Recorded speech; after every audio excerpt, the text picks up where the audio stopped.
Hello, my name is Caleb Smith with the Rocket Miner newspaper with an update for April 7th, 2021, where we will talk about April being Sexual Assault Awareness Month. On Tuesday night, the Rock Springs City Council, like many government bodies across the country this time of year, read a proclamation about the annual Awareness Month and heard some dispiriting facts about the prevalence of sexual assaults in the country, in our community, and some advice on what we can do to combat it, to fight back. Melinda Boss, the director of the YWCA of Sweetwater County, stressed the importance of prevention because the cost is already so high. She recited some of the facts that many of you have heard before, but they don't get any easier to listen to. That about 1 in 4 women in the U.S. will be sexually assaulted over the course of their lives. That every 73 seconds, an American is assaulted. So just even in the intro, on average, somebody was harmed irrevocably just during that time. About every 9 minutes, a child is victimized. And honestly, this could only be the tip of the iceberg because this is probably one of the most prevalent crimes out there that isn't reported. The numbers are not necessarily always relayed to police. It is estimated that only 5 out of 1,000 perpetrators are ever incarcerated or put in jail. It's greatly underreported because the process of even just alerting the police is embarrassing. It's scary. It shakes you up. Let alone having to keep recounting it, keep reliving it, going over those personal, intimate details, quite possibly the worst day of your life, and having to go over each minute component of it again and again and again. And that's just, and maybe just initially explaining it, let alone lawyers, depositions, cross-examinations. Just that component is a great burden. And there's quite a bit of judgment in society. She was asking for it, or she knew what she was getting into, are attitudes that are commonly expressed, apropos of people not knowing any details in the case. There are a lot of people who they will snap to certain judgments without reviewing the facts, and people will pick sides and stay with them, sometimes regardless of what they hear.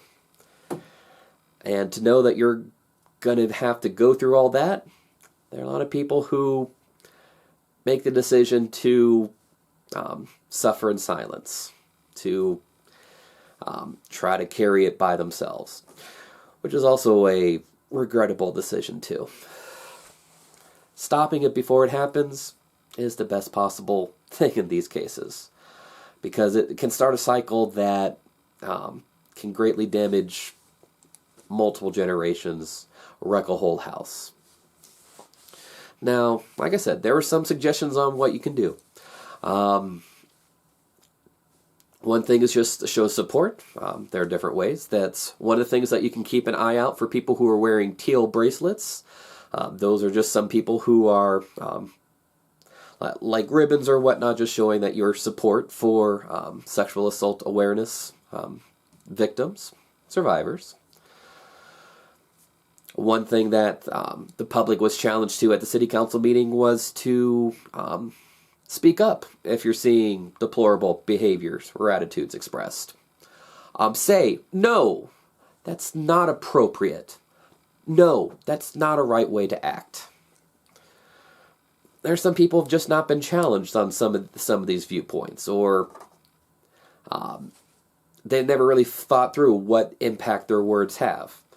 And to let it go by without anybody challenging it is sometimes how this stuff goes. Boys will be boys. Or when someone wears something like that, that's what you should expect. Is that really is that really the baseline that we want to live under? Is that really something that you'd want your kids, maybe nieces, nephews, cousins, family members, neighbors to go through? There's also some upcoming events that people can attend to show their support. On April 24th, there will be the Run with the Badges 5K. That will be on the Pavilion Island in Green River. If you go to the YWCA Facebook page, you can find more details there.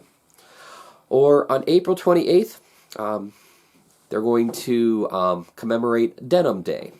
The idea is that on that day, the people are encouraged to wear your usual denim clothes, because regardless of the cliche that I've cited more than once, the person goes out dressed like that, asking for it. Said that majority of the people who suffer sexual assault, they're not that their clothes are meant to be saying anything extra, or is an invitation by itself to be horribly harmed, mistreated. But most people who are sexually assaulted are just wearing everyday clothes, like like denim. So these are some things to be thinking about. We can always take the opportunity to consider our own actions and words and help those around us do that. In a perfect case scenario, I'm sure the YWCA would like to do such a good job of awareness and promotion that they've rendered themselves out of a job.